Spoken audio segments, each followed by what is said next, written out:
अनैतिक मानवी वाहतूक प्रतिबंधक कक्ष नालासोपारा विभागाला बालकांच्या अपहरणातील 106 अपहरित बालकांचा शोध घेण्यात यश।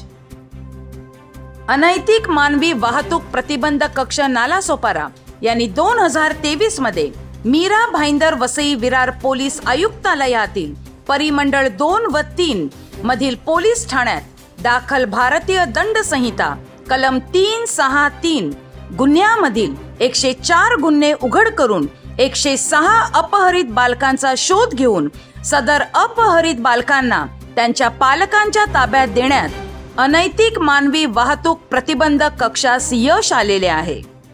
वरिष्ठांनी वेळोवेळी मार्गदर्शन करून बालकांच्या अपहरणासंबंधित दाखल होणाऱ्या गुन्ह्यांचा समांतर तपास करून अपहरित बालकांचा शोध घेण्याबाबत आदेशित करण्यात आले होते। त्यानुसार सन 2023 मध्ये दाखल गुन्ह्यांचा तांत्रिक व अन्य स्त्रोतांद्वारे कसोशीने तपास करून 104 गुन्हे उघड करून 35 अल्पवयीन मुले व 71 अल्पवयीन मुली असे एकूण 106 अल्पवयीन बालकांचा शोध घेऊन त्यांना सुखरूप त्यांच्या पालकांच्या ताब्यात देण्यात आले आहे। त्यात इतर जिल्ह्यांमधून व इतर राज्यांमधून अपहरित बालकांचा शोध घेण्यात आलेला आहे। सन 2022 साली बालकांच्या अपहरणातील 106 गुन्हे उघड करून शोध घेतलेल्या बालकांना सुखरूप त्यांच्या पालकांच्या ताब्यात देण्यात आले होते।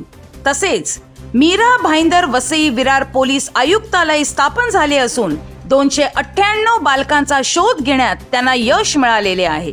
अपहरित बालकांचा शोध पोलीस उपआयुक्त श्री अविनाश अंबुरे गुन्हे विभाग, सहाय्यक पोलीस आयुक्त श्री मदन बल्लाळ यांच्या मार्गदर्शनाखाली अनैतिक मानवी वाहतूक प्रतिबंध शाखा नालासोपारा युनिटचे पोलीस निरीक्षक संतोष चौधरी, पोलीस हवालदार पवार, शेट्टे, किणे, शिंदे, महिला पोलीस हवालदार /05004 डोईफोडे, महिला पोलीस हवालदार तिवले, जगदाळे, पाटील तसेच चालक पोलीस हवालदार पागी सर्व नेमणूक अनैतिक मानवी वाहतूक प्रतिबंधक कक्ष नालासोपारा यांनी केला आहे।